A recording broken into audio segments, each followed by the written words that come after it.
Right. அஸ்ஸலாமு அலைக்கும், வணக்கம் புல்லேன். நாங்கள் இன்றைக்கி 2014 ஆண்டு வந்த கல்குலேஷன் எம்சிக்யூஸ் கேள்விகளை தான் நாங்கள் இன்றைக்கி டிஸ்கஸ் பண்ண போகிறோம். சரி தானே? 2014 2 எம்சிக்யூஸ் தான் வந்தீங்க, இலகுவான கேள்விகள் தான் பார்ப்போம். 2014 6வது எம்சிக்யூ பாருங்கள். 285 கிராம் மெக்னீசியம் குளோரைட்டில் உள்ள மொத்த அயன்களின் எண்ணிக்கைக்கு சமமான அயன்களை NaClஇன் எத்தனையோ கிட்டிய கிராமிற்கு கொண்டிருக்கும். அதாவது மெக்னீசியம் குளோரைட்லேயே மொத்த அயன்கள் எண்ணிக்கைக்கு சமமான அயன்கள் வந்து NaCl எந்த திணிவு எடுத்தால் ஈக்குமெண்ட் இருக்குது பார்ப்போம். மெக்னீசியம் குளோரைட்டில் 285 கிராம் எடுத்து சரிதானே? வெளியே மொத்த அயன்கள் எண்ணிக்கை பார்ப்போமே, அதாவது மொத்த மூளை பார்த்தா சரி, மூளை வச்சு செய்யணும் சரிதானே? மொத்த அயன் மூளை பார்த்தா சரி. இப்போ பார்ப்போம். மெக்னீசியம் குளோரைட் மூலர் திணிவு எத்தனை எங்களுக்கு மூளை பார்க்கறதுக்காக வேண்டி திணிவு சந்திக்க மெக்னீசியம் 24 ப்ளஸ் 35 2 71 85 கிராம் மூல் -1. அப்போ மூல் மெக்னீசியம் குளோரைட் வந்து 285 85 பிரித்தா 3 மூல் சரிதானே? திணிவின் கீழே மூலர் திணிவா, திணிவின் கீழே மூலர் திணிவு 285 85 பிரிக்கும். சாரி 95 95 அவதானம் 95 மூலர் திணிவு 95. அப்போ 3 மூல் அறியுது. இப்போ செல்லு இப்போ இதுலேயே மொத்த மூல் அயனை பார்க்கணும். மெக்னீசியம் 2+ இதில் எத்தனைக்குது? இப்போ மெக்னீசியம் குளோரைட் வந்து மெக்னீசியம் 2+ ஆகவும் 2 Cl- ஆகும் இங்கே. இது 3 மூலண்டா அதுக்கு அயனா மெக்னீசியம் 2+ 3 மூல் தான், Cl- 6 மூல். மொத்த மூல் அயன்கள் வந்து எத்தனை? இப்போ மொத்த மூல் அயன்கள் வந்து 9 மூல். விளங்குதா? மொத்த மூல் அயன்கள் வந்து 9 மூலா. இவ்வளோ இந்த அயன்களுக்கு சமமான NaCl திணிவு. இப்போ NaCl எடுத்தால் Na+லேருந்தும் Cl-லேருந்தும் வருமே. இப்போ NaCl வந்து அதில் மொத்த அயன் வந்து 9 மூல் வரணுமா? மொத்த அயன் வந்து 9 மூல் வாரண்டா இதுலேருந்து 4.5 இதுலேருந்து 4.5 வருமே. ஒன்று கொண்டு விகிதம் NaClலேருந்து மொத்த மூல் அயன்கள் 9 மூல் வரணுமெண்டா Na+லேருந்து 4.5 Cl-லேருந்து 4.5 மூலும் வந்து வருமே. அப்போ NaCl மூலும் எத்தனை? 4.5 மூல். NaCl மூலை கண்டிக்கு 4.5 மூல். மூலர் திணிவால் பெருக்கினா NaCl திணிவை பார்க்கலும். NaCl திணிவு வரும் 4.5. நீங்கள் பெருக்குங்க, அதில் மூலர் திணிவு வரும் எத்தனை? 23 31.5 23 35.5 வேண்டா 58.5 பெருக்கினா 58.5 60 4 240 260 தான். 2ஆம் மாதத்தில் வருமா? 263 கிராம் மாதிரி வரும். வருங்களா? வெளின்னு இப்போ மெக்னீசியம் குளோரைட் மூளை கண்டு அதிக அயன்கள்ட மொத்த மூளை பார்த்தேன். அதை வச்சு NaCl மெக்னீசியம் குளோரைட் அயன்கள் 9 மூல் இருக்குது. இப்போ NaCl 9 மூல் எடுக்கணுமெண்டா NaCl வந்து 4.5 மூல் தான் நீந்திக்குமே. Na+ 4.5 வருது, Cl- 4.5 வருது, மொத்தம் 9 மூல். எனக்கு விளங்கிக்குமே நினைக்கிய. ஸோ ஆன்சர் 2வது மார்க் பண்ணிக்கோங்க.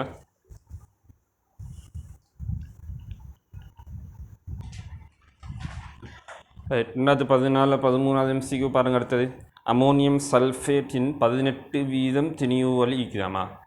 மொத்தம் 100 கிராம் எடுத்தால் கரைசலில் 18% அமோனியம் சல்ஃபேட் இருக்குது. அது அடர்த்தி 1.1 கிராம் Cm-3 ஆகும். அமோனியம் சல்ஃபேட்டின் மூலர் திறனை கேட்டிக்கா. மூலர் திறன் சில சரிவா? அமோனியம் சல்ஃபேட் சரி மூல் காணணும் சரியானே? மிக தந்திக்கு தரவு அடர்த்தி தந்திக்கு, அடுத்தது திணிவு வீதம் தந்திங்க.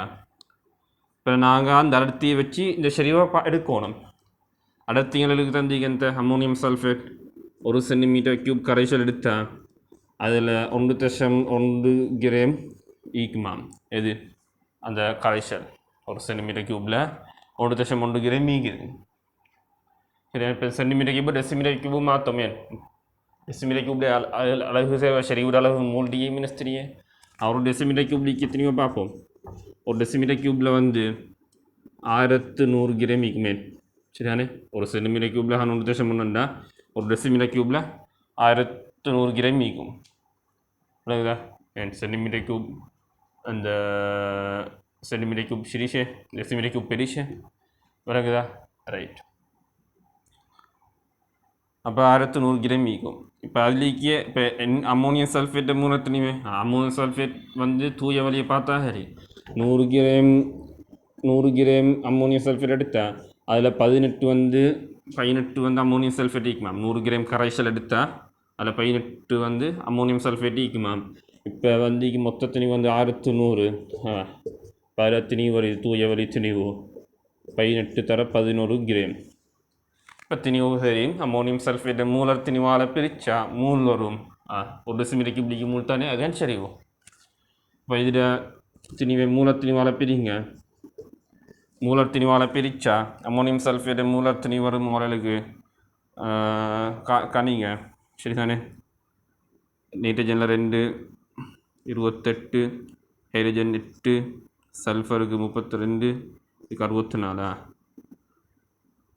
14, 18, 22க்கும் 2, 4, 10, 132, 132 ஒரு இது திணிவு, இது மூலர் திணிவு. அப்போ மூல் வரும். ஒரு டெசிமீட்டர் க்யூபிக்கு மூல் தானே, ஒரு டெசிமீட்டர் க்யூபிக்கு மூல் தான் சரி வந்து சொல்லுங்க. இதை சுருக்கினா உங்களுக்கு ஆன்சர் வரும். பாருங்கள். சரிதானே? இனி சுருக்கல் தான். இனி சுருக்கல் 18 11ஆல் பெருக்கினா 8 8 1 1 1 8 8 1 8 9 198 132ஆல் பிரிங்க. 1 தசம் கணக்கு வரும். 1 6 6 132 660 சரியா? 1.5 மூல் வருது. அப்போ 1 சரி வந்து 1 டெசிமீட்டர் க்யூபிக்கு ஹானே 1.5 மூல் DM-3 சரியானே? இப்படியான ஹேலி அடிக்கடி வார தெரியும். இப்படியான ஹேலி வந்து அடர்த்தி தந்தால் 1 சென்டிமீட்டர் க்யூபிக்கு திணிவை தந்தால் நாங்கள் 1 டெசிமீட்டர் க்யூபில் திணிவை கண்டு மூலர் திணிவால் அதுலேயே தூய வழியை கண்டா 100 கிராமில் 18 தூய வழி அம்மோனியம் சல்ஃபேட் எவ்வளோன்னு பார்த்து அதை மூலர் திணிவால் பிரித்தா அதில் சரி வரும். விளங்கு தானே? இலகுவான ஹேலி. அப்போ இது விளங்கிக்குமே நினைக்கிய அந்த அப்போ ஆன்சர் 2வது சரிதானே? அப்போ இவ்வளோஹான் 2017 14 2 MCQ வந்து நான் 2011 வந்த MCQவை இந்த வீடியோவில் விளங்கப்படுத்தேன். 2011 வந்து 3 MCQ தான். 8வது MCQ, 28வது MCQ, 29வது MCQ. நான் 28வது MCQவையும் 29வது MCQவையும் இன்னொரு வீடியோவில் விளங்கப்படுத்தேன். அதை கொஞ்சம் டீப்பாக விளங்கப்படுத்தணும். இனோர்கானிக் நியமிப்பெல்லாம் படிச்சுக்கணும். இனோர்கானிக் தாக்கம் எல்லாம் தேவை. சரி, இனோர்கானிக் கல்குலேஷன் எல்லாம் முடிஞ்சு கடைசிக்கு இந்த 2 கேள்வியும் கடைசியாக விளங்கப்படுத்திடுவேன். இப்போக்கி 2011 8வது MCQ மட்டும் இந்த வீடியோவில் பார்ப்போம். சரிதானே? 2011 8வது MCQ மட்டும் இந்த வீடியோவில் பார்ப்போம். ஸ்ட்ரோண்டியம் கார்பனேட் பேரியம் கார்பனேட்டை மாத்திரம் கொண்ட ஒரு மாதிரியின் திணிவு 0.8 gram. Strontium carbonate barium carbonate இது 2 திணிவு 0.8 கிராம். அம்மாதிரி ஒரு மிகையான ஐதான அமிலத்தில் கரைக்கும் போது நியம வெப்பநிலையிலும் அமுக்கத்திலும் விடுவிக்கப்படும் CO2 வாயுவின் கனவளவு 0.12 டெசிமீட்டர் க்யூப் ஆகும். இம்மாதிரியில் ஸ்ட்ரோண்டியம் கார்பனேட்டின் திணிவு சதவீதம் இது 2ம் ஏதோ ஐதான அமிலத்தில் கரைக்கியாம். ஐதான அமிலத்தில் கரைச்சா சரிதானே? இதுலேருந்து இப்போ தாத்துக்கு நான் வீட்டில் HCl எடுத்தால் ஸ்ட்ரோண்டியம் குளோரைட் வரும். இதுலேருந்து CO2 இப்போ CO3 2- CO2 வாயு போகும். இதுலேருந்தும் CO2 வாயு போகும். இங்கே நோக்கனிக்கில் படிச்சு CO3 2- ஐதான அமிலம் போட்டால் CO2 வாயு போகும். சரிதானே? இவற்றில் எனக்கு எந்த அமிலம் எடுக்கலும் எந்த அமிலம் எடுத்தாலும் இவற்றில் எனக்கு CO2 அது சரியாக வரும். அடுத்தது எனக்கு HCl எடுத்து செய்தேன். HCl எடுத்து செஞ்சாலும் ஒரே மாதிரியான வரும். H2SO4 எடுத்து செஞ்சாலும் எல்லாத்துக்கும் ஒரே விதையாக வரும். சரிதானே? நான் HCl எடுத்து செய்தேன்னு லேசிக்கா HCl எடுத்து செஞ்சால் அப்போ ஸ்ட்ரோண்டியம் குளோரைட் இங்கே 2 அதோட H2O சரிதானே? நான் எங்களுக்கு H2SO4 எடுத்து செஞ்சாலும் இங்கே ஒன்றும் மூல எண்ணிக்கை மாறாது. அது ஒன்றும் மாறாது. இதுபோல் தான் மாறப்போகுது. சரியான உங்களை செஞ்சு பார்க்கலும். இதுக்கும் HCl எடுத்து செய்தேன். இப்போ பேரியம் குளோரைட் CO2 H2O சரிதானே? 2 4 பேரியம் குளோரைட் அவ்வளோதான். H2SO4 எடுத்து அதுக்குள்ள மாதிரி விலை வரும் ஸ்ட்ரோண்டியம் சல்ஃபேட் பேரியம் சல்ஃபேட் சரியானே அதுபோல் H2O விலை வரும் அது லேசி எப்படியோ எங்களுக்கு இதில் எந்த அமிலம் எடுத்தாலும் எங்களுக்கு இதில் மூலில் அந்த மாற்றம் வராது இந்த ஷாம்படுத்தலில் எங்களுக்கு தேவை இது ரெண்டு தான் CO2 இதுவும் தான் தேவை அதில் மாற்றம் வராது பீஷமான குணங்களை மாற்றம் வராது நீங்கள் எந்த அமிலம் போட்டு செஞ்சாலும் சரியானே ரைட் இப்போ பாருங்கள் விடுவிக்கப்படுற CO2 அளவு வந்து 0.122 டெசிமீட்டர் கியூப் ஆகும் இம்மாதிரியில் ஸ்ட்ரோண்டியம் கார்பனேட்டின் 90%. இதை 2 முறையில் செய்ய மேலும் எப்படி செய்யணும் திணியை வச்சு செய்ய மேலும் மூளை வச்சு செய்ய மேலும் பார்ப்போமே ஃபஸ்ட்டு மூளை வச்சு செய்தண்டா திணியை வச்சு செய்ய மேலும் மூளை வச்சு செய்ய மேலும் நான் இதை எக்ஸ் மூலன்னு எடுத்தேன் இதை Y மூலன்னு எடுக்க இதுலேருந்து CO2 வந்து எக்ஸ் மூல் உருவாகும் இதுலேருந்து Y மூல் உருவாகும் சரிதானே இப்போ CO2 கனவளவு சந்திக்கு 0.12 டெசிமீட்டர் கியூபே தெரியும் ஒரு மூல் வாயு அடைக்கும் கனவளவு 22.4 டெசிமீட்டர் கியூபண்டா 22.4க்கு ஒரு மூலண்டா 0.112க்கு எவ்வளோ மூல் இதை கண்டா சரி இப்போ 112 தர 10⁻3க்கு 22.4 இதை சுருக்கினா சரியானே 5 தர 10⁻3 மூலன்னு வரும்னு நினைக்கிய சரியா பாருங்கள் சரியா அப்போ எனக்கு இவற்றில் 5 தர 10⁻3 மூல் வருது CO2 அப்போ CO2 வந்து இது ஃபுல்லாக சேர்த்து அப்போ ஒரு எக்ஸ் ப்ளஸ் Y வந்து 5 தர 10⁻3 மூலுக்கு சமம் இது ஒரு சமன்பாடு அடுத்த சமன்பாடு இதை வச்சு எனக்கு கிடைக்கணும் எக்ஸ் இன்ட்டு Y இது மூலன்னு எடுத்திக்கினான் இது மூல இப்போ இதில் மொத்தத்தின் சந்திக்கு 0.8 அது மூலத்தின் வாழை பெருக்கி ஒரு தரவு எடுக்கணும் ஸ்ட்ரோண்டியம் கார்பனேட் மூலத்தின் எத்தனை ஸ்ட்ரோண்டியம் 88 கார்பனேட் 12 O3 48 8 9 138 138 எக்ஸ்என் மூலத்திணிவு இன்ட்டு மூல்தான் திணிவு 138 அதே போல் பேரியம் கார்பனேட் மூலத்திணிவு எத்தனை பேரியம் வந்து 137 12 48 7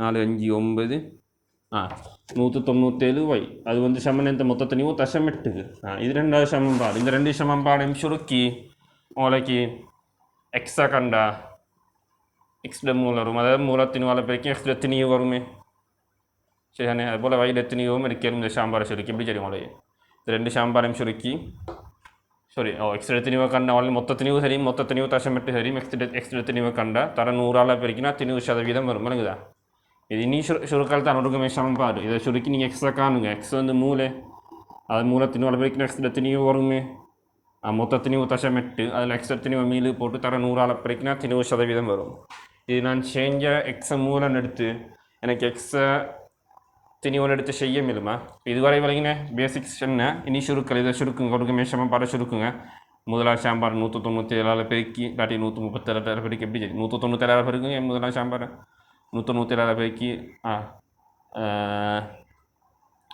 அப்புறம் முதலாவது சாம்பார் இந்த 2வது சாம்பாரை கழித்து சுருக்கினா எக்ஸ் எடுக்கலும் அது தெரியுமா நினைக்கிய இல்லாட்டி உங்களுக்கு செய்யலும் எப்படி செய்யலும் பாருங்கள் நான் எக்ஸை திணிவன் எடுத்தேன் இது எக்ஸ் கிரேமன் எடுத்தேன் இது வந்து எத்தனை திணிவு வச்சு செய்யுது இப்போ 0.8 மைனஸ் எக்ஸ் இது 0.8 மைனஸ் எக்ஸ் விளங்குதா 0.8 எக்ஸ் இப்போ திணிவு வச்சு செய்யலும் இப்படி செய்யலும் பாருங்கள் சரியா அதாவது இப்போ இது எக்ஸ் கிரேம் இது 0.8 எக்ஸ்க்கு இது வராது இப்போ இது மூணு எடுத்து இது இல்லை